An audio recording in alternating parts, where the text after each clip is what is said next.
What's up, everybody? I'm here with Cheats. We're here at the Tops.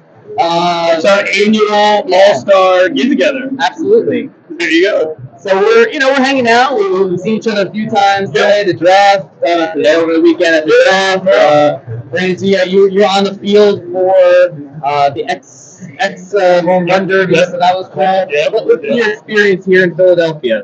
It's been great. It's a marathon. That's what I tell people all the time. All-Star Week is a marathon. I get here Thursday, so I have to cover Swingman Classic, which is the HBCU All-Star Game on Friday. Cover the draft on Saturday. Did some All-Star Village. Cover the Future Game on Sunday. MLB All-Star Edition. Home Run Derby last night. Covered the game tonight. Not to mention all of the millions of events, and I don't do that much partying, but I have gone to a couple parties, and just all the installations and pop-ups, and Philly's been great, but it's a marathon. What's been the highlight this year for you? Just I guess, just being around the players, being around, getting to see between the HBCU All-Americans, between the future game players that are so excited to be in an All-Star environment, to even last night the home run derby, see the All-Stars coming down, do their media availability, being around the players, and then Philly's been a wonderful host.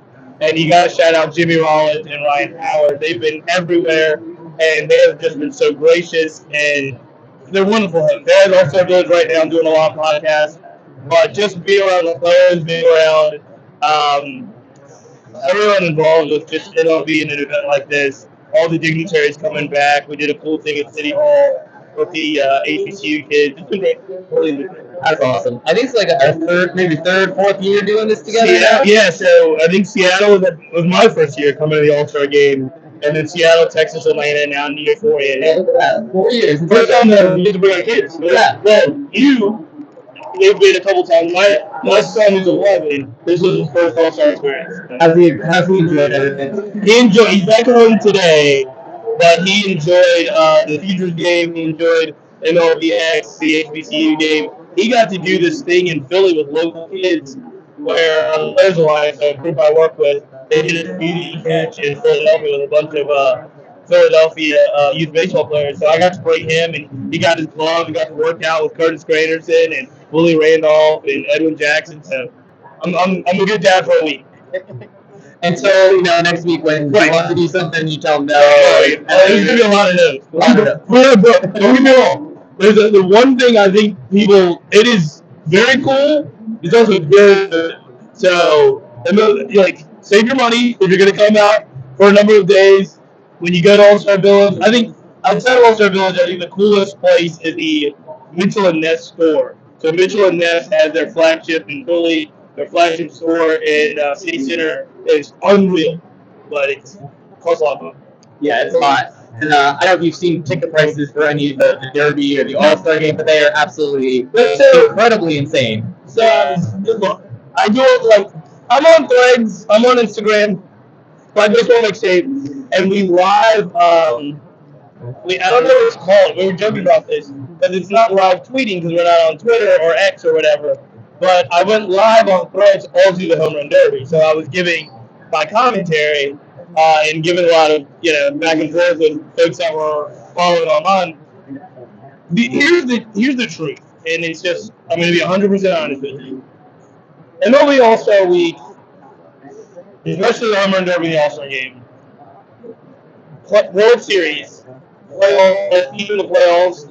Those are not events anymore to grow the game of baseball from a fan base, audience base perspective in stadium. None of it. You can watch the All-Star game at home.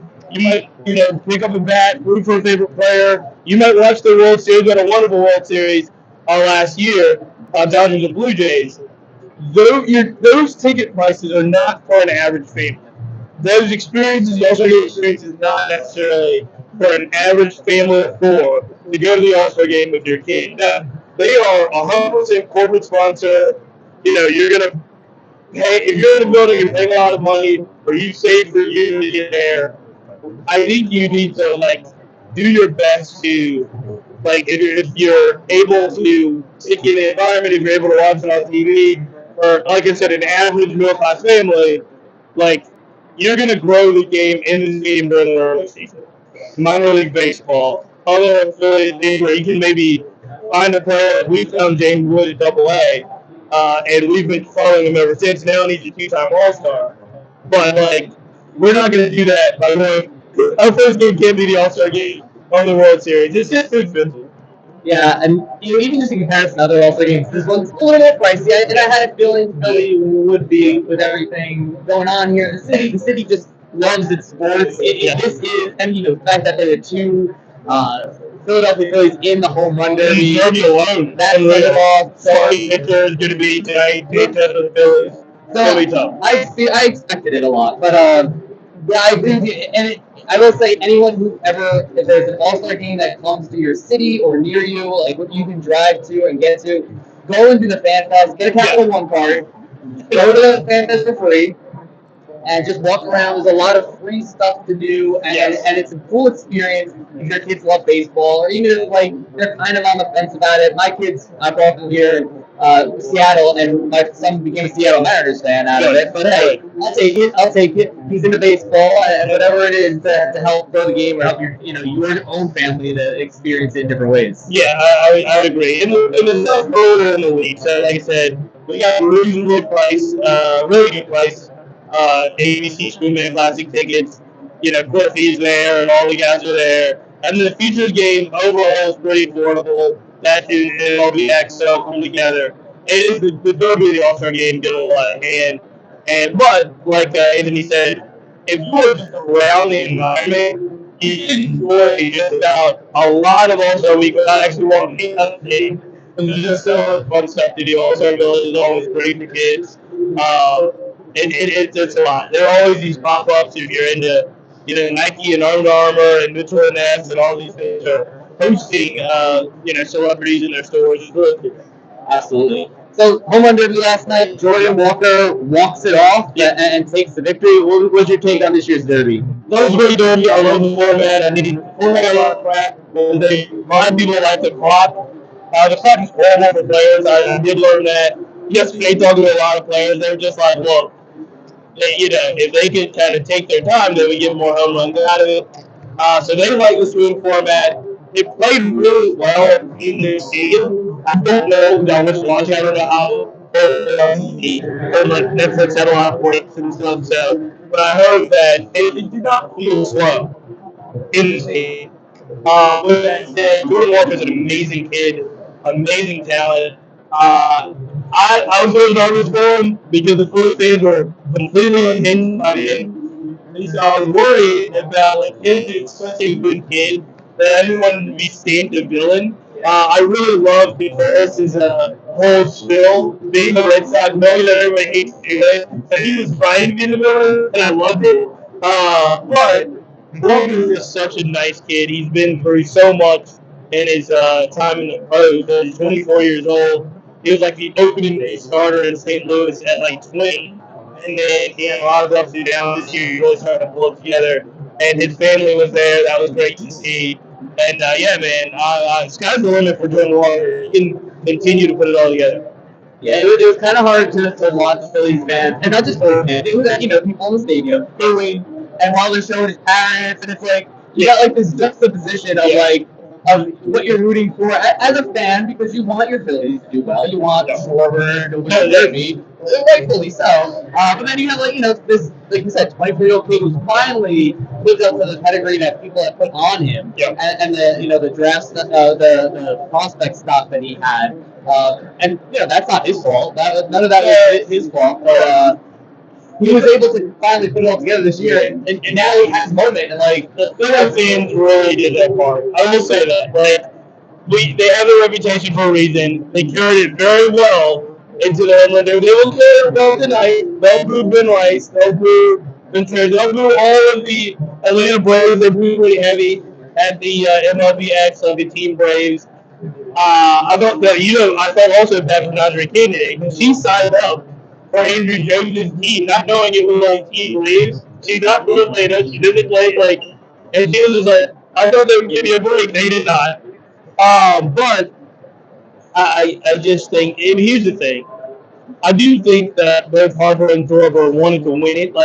When I first, at first I was like, oh, well, the MVP here. No, when that crowd got going, they were looking out there, they wanted to do it.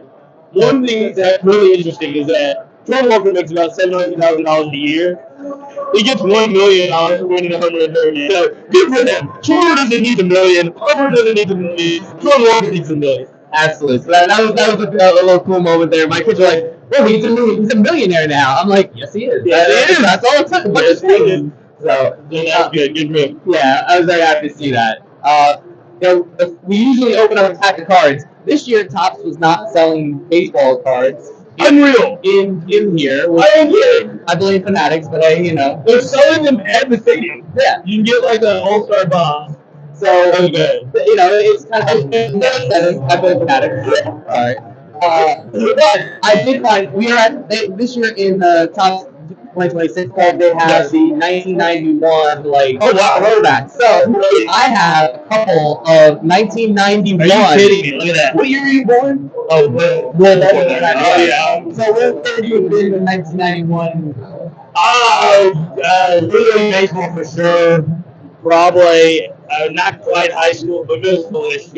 So I'm 11 years old when 1991 cards came out, so I had a ton of these. Yeah. So these are very nostalgic, and there's a piece of gum in here. So we're gonna open these up. I'm not doing the gum. You doing the gum? I'm not doing the gum. No, I don't. We don't need 35-year-old gum. I don't need to go. People would do the gum, but I'm not doing the gum. No.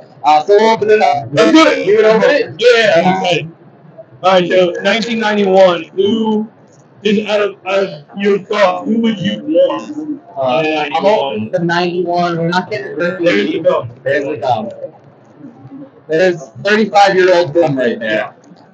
That's pretty good. I don't want to get a birthday. We get a birthday night, right?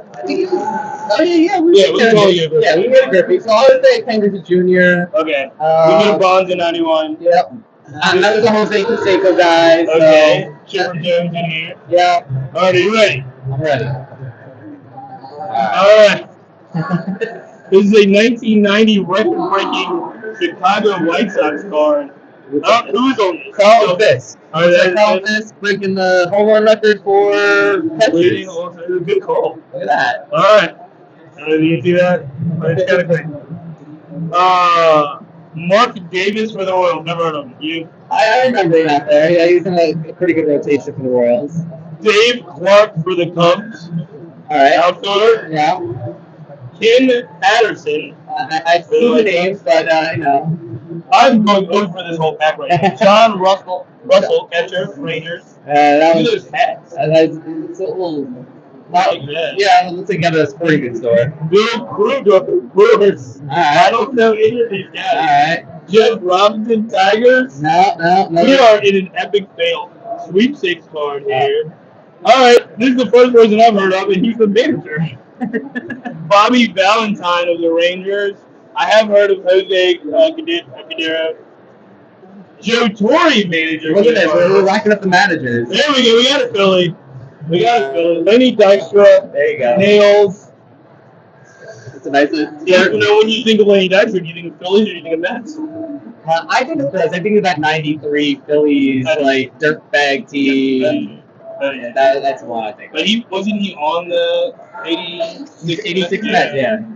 Happy Bobby Bonilla Day. We've got Bobby Bonilla here. That's a good pull. There we go. Ted Power. Is that a real name? I don't even know that name. That's a stage name. Dante Bichette.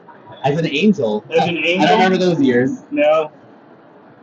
And Bob Tewksbury. All right. That is the pack. That's the pack. All right. So 1991. Let me just go. Cards of paper cards. And if this is a Red Sox, this is San Diego Bears. But with the product they were offering, or now this pack probably cost you 50 cents, maybe 75 cents. should be free. Should be free. But hey, They didn't know. there was high hopes in it. This is our last savings in the 90s. Like the 80, 87, 80, like 89, 90.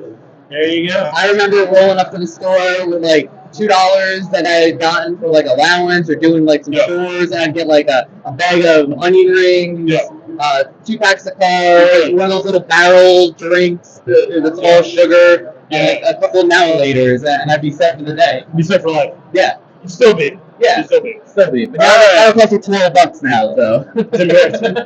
It's embarrassing. But Inflation. it's been great. It's been great Yeah, to man. see you as always. Always. And And you're great. So happy about everything that's been happening. We'll be back again next. Look, Wrigley, who knows? Chicago. Who knows what Wrigley's going to do next year? I'm excited. Hopefully there's no lockouts, there is Yeah. full baseball season. Yeah, we're hoping. And that's the hope. 'Cause We're I'd like to go to Chicago. I can't wait for Wrigley. Well, I'm building my tent down so I can stay outside. But how expensive that's going to be. Yeah, I'd imagine it's going to be up there. Excellent, man. Everyone, tell them where they can find you, follow you, all that good stuff. All right, so we're taking everybody behind the curtains all All-Star Week. Black Baseball Mixtape. We're on Instagram. We're on Threads. Make sure you follow. We got some really cool stuff. We've got some really cool behind-the-scenes stuff that we're showing folks. And, obviously taking a lot of photos and posting a lot of content, doing a lot of interviews. We have a lot of interviews with players. And we'll be back when the season comes back. We'll be back every day with what's called Finish Your Breakfast, which is basically 3 minutes or less of everything that happened the day before and Black baseball news and Black baseball just events, highlights, and culture. So there you go. Awesome. Make sure you give them a follow. It's great. It's a good way to catch up on baseball each day, get a little history, get a little what's going on in the game right now. So make sure you follow and cheese out there. All right. Cheers. Thanks.